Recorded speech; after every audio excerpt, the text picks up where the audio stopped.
So he put $6,000 worth of repairs into it just for a fuse. A fuse.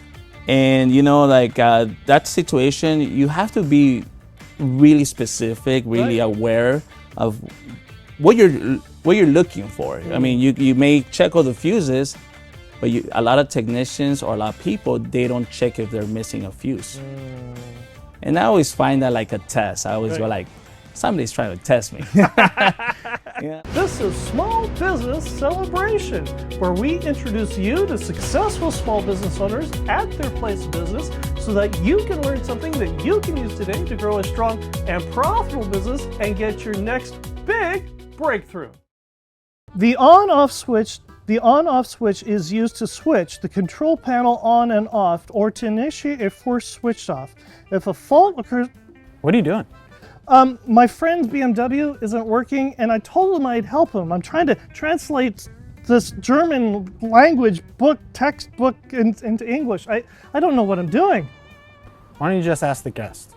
Oh, yeah, I could do that. Yeah.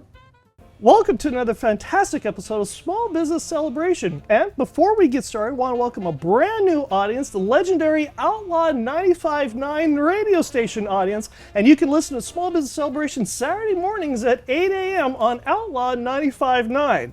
And this week, we're going to be talking about customer orders versus invoices, the hidden trap that's hurting your business. We're also going to be talking about stop losing staff, the secret to keeping your team from jumping ship.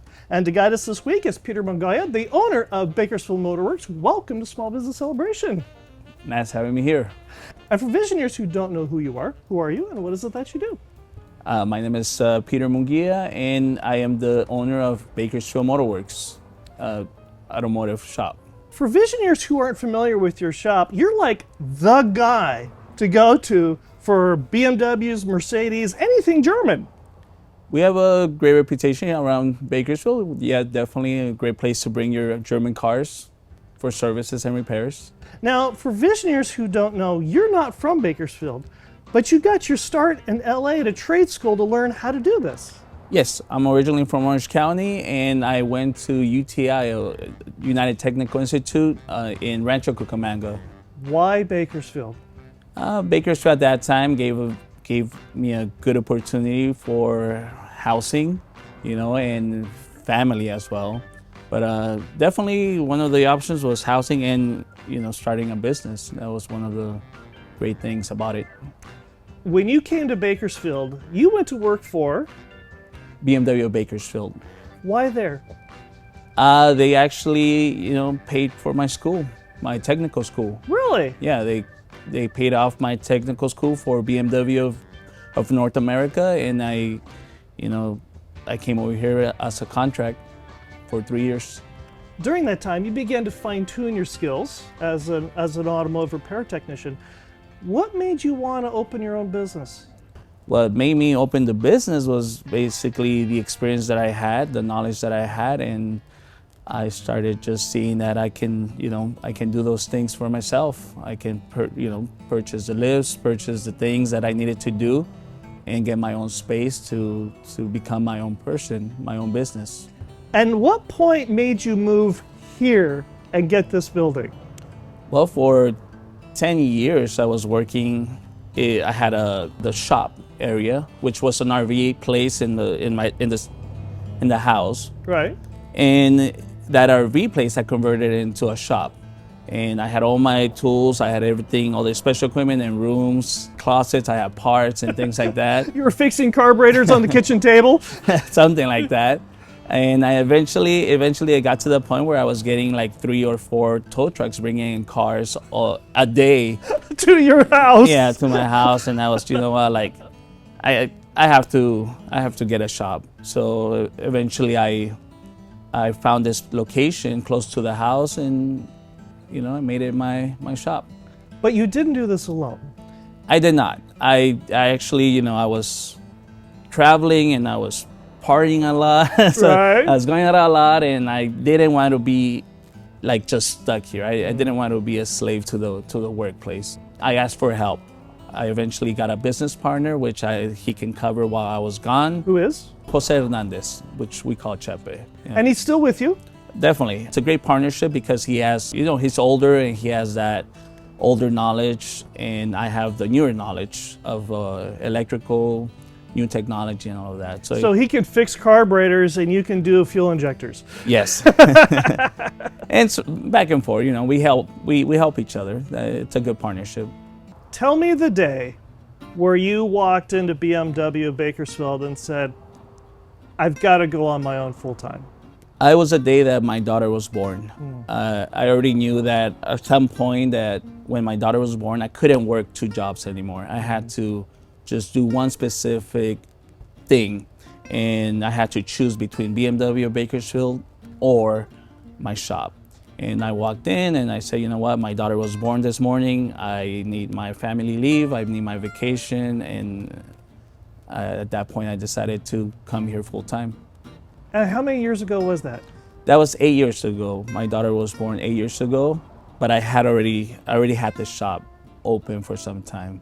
8 years later, your daughter still works here at the shop. In fact, while we're recording this, she's here. Yeah, she's here. She helps me cut boxes, clean up the stalls, sort parts, bolts, and all that little things. Why is it so important to you that you have your daughter come to work with you?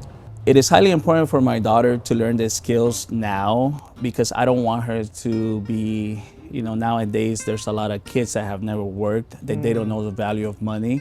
And my daughter is learning how to work, how to be productive and basically have value to the workplace, and not depend on just being a TikTok famous person. Sure, right. In fact, what was she doing today when we came in to set up? She was cleaning the shop. She was sweeping the stalls, and I do that almost every day. I bring her after school. She'll work 1 or 2 hours. But she was also sorting parts. Sorting parts, yeah. We have a container over there that she was sorting parts in the bin, like the shelves. She likes it. She gets paid for it. Good. And your shop does more than just German vehicles. Yes. Our specialty is German vehicles, but we are masters in general automotive. Me and my business partner, we're masters in general automotive, so we do all types of vehicles. Even, like Ferraris or Lamborghinis, which we have some of the customers that bring those kind of cars in for services. You also do fleet vehicles. We do. We have a few businesses that bring their vans, their delivery cars to the shop, and we do services, brakes, regular maintenance stuff, and major repairs as well. For the business owners who own fleet vehicles, do you have a regular schedule program for them so that you can have their fleet vehicles come in on a regular basis for servicing and maintenance and overall general reliability issues? We do have a program that reaches out to the customers every so often to remind them about the services. And along with that, if it's a business, we do give them a discount, a percentage of a discount. If you've purchased more than one German vehicle and you're running out of space in the garage of your house, might I suggest you buy a new house? From Mike Saba, a Zillow Premier Agent with Watson Realty, born and raised and never left Bakersfield, give Mike Saba a call at 661-203-8406 or reach him at mikesaba1@icloud.com today. And Visioneers, if you've got a question, you've got a thought, something you'd like to learn about here on Small Business Celebration, reach out to us on LinkedIn, Facebook, and Instagram, and your question could appear here on Small Business Celebration, just like Angela, who asks. We're running into some confusion between what our customers ask for and what ends up on their invoice. How do you handle this in your business? In our business, the way that we handle the communication issue between the customer and us is I always tell my service writer to write exactly what the customer is talking about. Of course, we do help them with certain things, like if they're describing a noise complaint, we'll help them with the name of the noise. Right. Like a knocking sound. Have you ever asked them to take their phone and put it up against the car as it's running to get the sound? They do send me some videos, but it's super hard to just kind of try to solve their issue like that. Right. And it's always good for them to bring the vehicle, and we can like personally see the noise. But definitely, service writer has to write exactly what the customer says, and then communicate it to the, by the invoice that gets communicated to the technician. But you also do something keenly important. You text the customer exactly what their problem is. Yes, we send videos and we text the customer. Why is this so important? It's just a matter of basically trust. Like I want you to see it in the video that you have an issue, and we are gonna text you as well, so we can have him by text exactly what we have told you, because or what they have told you, or what they have told us. Right. If we speak to someone over the phone, we let them know, hey, I'm gonna text you about this conversation, and we're gonna, you just gotta accept or acknowledge that we were talking about this and that you are aware of the situation. Does this also help alleviate the issue of, this is how much it costs to diagnose the problem, this is how much additional it costs to fix it? Well, that is definitely one of the things that we, throughout the experience and throughout the years, we have added into our stories. The customer comes in and they sign for a diagnosis. And when we text for the repairs, it's a specific amount for that actual repair, not the diagnosis you already have signed. But the customer is not aware that the repair also includes the diagnosis, so we add that to the text. The repair plus the diagnosis is going to be a total of this much, because we have to remind the customer that it's, not to forget the diagnosis, because we had some issues in the past. Customer assumes that it's just the repair itself and not including the diagnosis, which they have already forgot that they signed. So we have run into issues, and it's something that we have changed. You have to change every time we run into specific problems. We have to change the way that we text certain things in detail, of course. Visioneers, it's holiday season, and here at Small Business Celebration, we've gotten our holiday cards made up. In this case, it's got our cat Sasha fast asleep on his cat tree with his little Santa hat and the company logo, and we've made it blank on the inside so that we can write a custom message on the inside. And on the back, it's got the Small Business Celebration logo. So you Visioneers who have businesses, you can go ahead and get these custom holiday cards from Minimum Press of Bakersfield. Also, you can get calendars. Yes, this says January 2025 on it, but I know that if I flip back through here, we can go ahead and get to October, which is the special here at Minimum Press of Bakersfield. Their September-October special are holiday cards and calendars. Give Minimum Press of Bakersfield a call at 661-323-7757 or visit them at mmpbakersfield.com today. And when you call, ask about their September and October 2025 holiday special. Get your holiday cards and holiday invitations ready now so you don't have to worry about them later. Call Minimum Press of Bakersfield at 661-323-7757 or visit them at mmpbakersfield.com today. And Visioneers, that brings us to the Visioneer Game. And if you're not familiar with the way the Visioneer Game works, I have a random word generator here on my phone. I have no idea what the random generated words are going to be, but more importantly, neither does our guest. And our guest has to take each of 3 words that I give him and somehow associate each word with his business. But as usual, there are stakes. Huge world stakes at stake. If I can say stake any more times, we'll say it's all at stake. You do realize that if you get any of these 3 words wrong, Peter, it's going to be utter devastation for the entire automotive industry, meaning that all cars will work perfectly forever and never need you guys. Are you ready? I'm ready. Okay, your first word is neighborhood. Neighborhood. Well, here at the Bakersfield Motor Works, we definitely have a lot of customers from around the neighborhood. That's one of our customers, we also, help our neighborhood by doing some donations as well. And we do a lot of networking events, and that helps us get involved around the neighborhood. Nice, that's 1 for 1. Well done, you. Your second word is borrow. Borrow.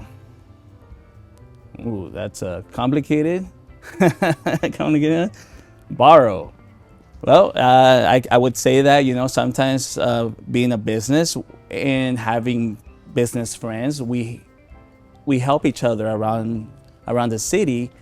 Sometimes we don't have the right tools for the cars that we're working on, and we'll call another shop, hey, can we borrow that specific tool because I don't have it? And we do, we don't do it often, but we do have a lot of other shops that will help us out with that. And we also help other shops borrow tools in that scenario. Nice. That's 2 for 2. Now, it all comes down to this. If you get this word wrong, all is lost. Okay. Are you ready? Let's do it. Association. Association. It is highly important, specifically in working with German cars, to be involved in different, social events. So you gotta associate yourself with people that drive these cars. It's like how I met you. Yes. Which was social through? networking, the Hispanic Chamber of Commerce, and we get to meet people and people that drive these cars, and it builds new customers. I see you today here, I see you at the networking event, and tomorrow you're at the shop.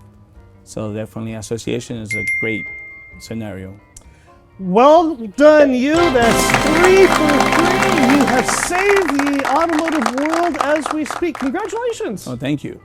And because you've had this life-changing moment here on Small Business Celebration and saved the world, who would you like to thank for this? Well, definitely I would like to thank my business partner, Jose Hernandez, Chepe, and his wife, which is our human resources, Maria Hernandez.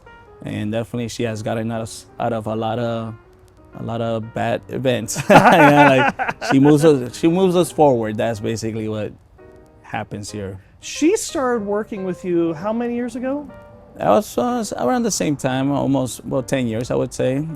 She got involved with helping us get, like the licensing of the shop, all the permits, all paperwork. She used to work with Telemundo before and other television networks. And she's the one that has helped us build the shop the way that it is now. And that brings us to our second Visioneer question, which is also brought to you by Mike Saba, a Zillow Premier agent with Watson Realty, selling Bakersfield homes since 1992. Give Mike Saba a call at 661-203-8406 or reach him at mikesaba1@icloud.com today. Visioneer Romy asks, we're bringing a couple of new team members into our service-based business, but we're worried about competitors might lure them away with higher pay. How are you keeping your employees loyal?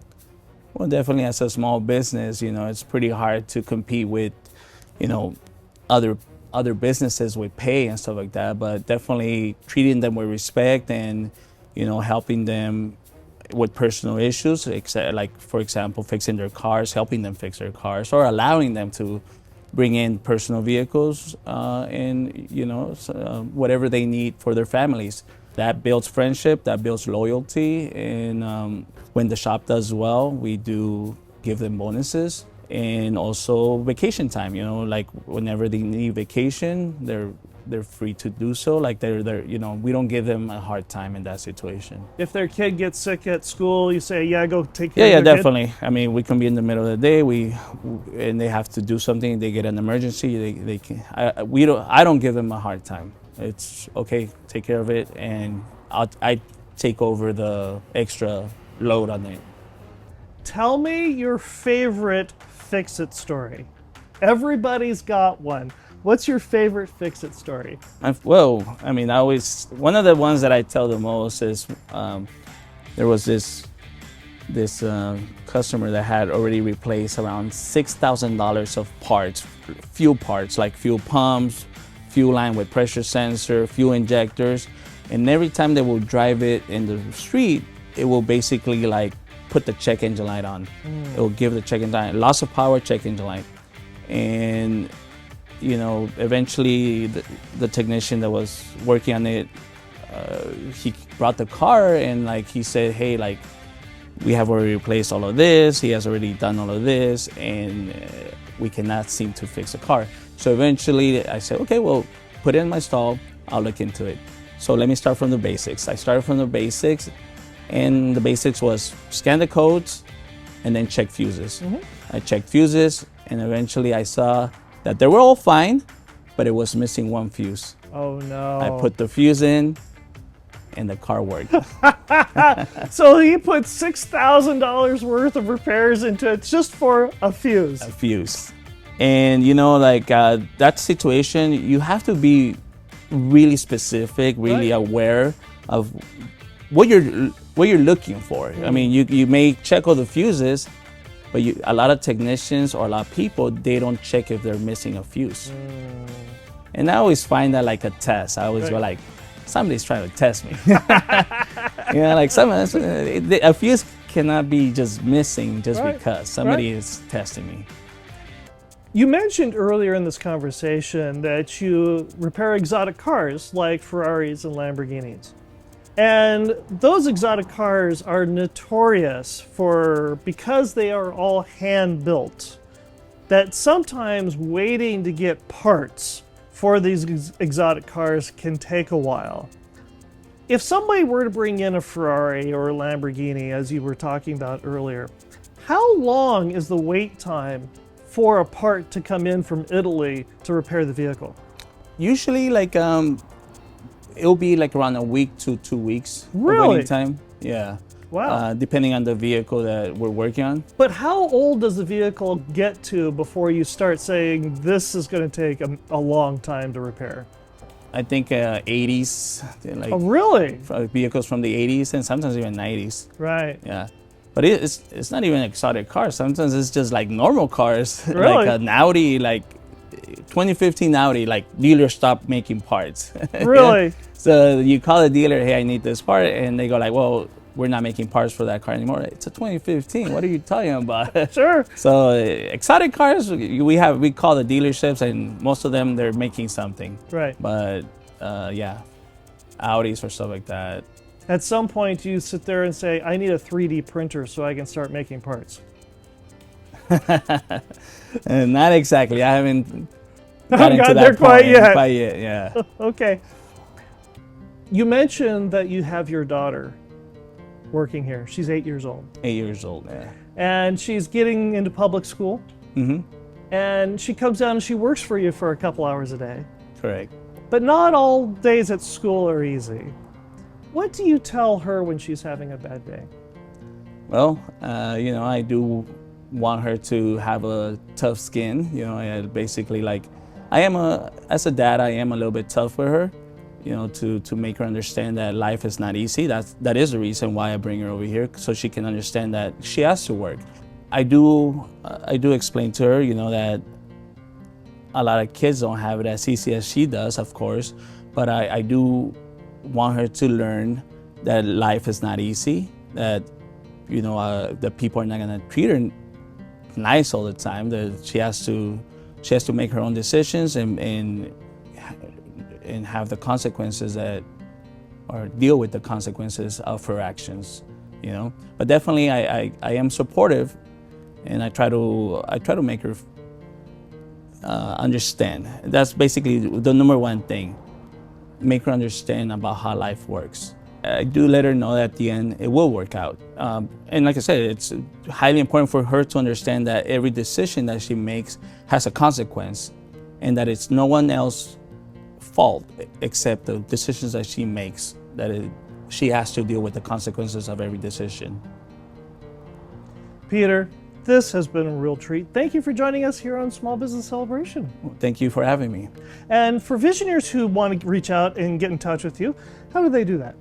Well, we are here in the downtown of Bakersfield at 110 West Sumner Street. Our business number is 661-889-8225. I also have another number that I also have part of the shop, which is my business and personal number, which is area code 714-349-3839, which I've used that forever as the business number. We also have a website, bakersfieldmotorworks.com, and social media, Facebook, we have a Facebook page. And I'll be right back with my final thought. The dumb thing about success that those who fail don't understand. The dumb thing about success that people who fail don't understand is, a couple weeks ago, I was with my business group, the Executive Association of Kern County, and after the meeting, I was talking with one of my colleagues. We'll call him Mike, for lack of better terms. He and I were talking, and one of the younger members came up to us, and this newer member just started to unload. He was having this problem and that problem, and he's trying to figure out a solution for this and that and the other thing. And he was just actually working himself up into a tizzy. When my friend Mike smiled and looked at him and said, "This too shall pass.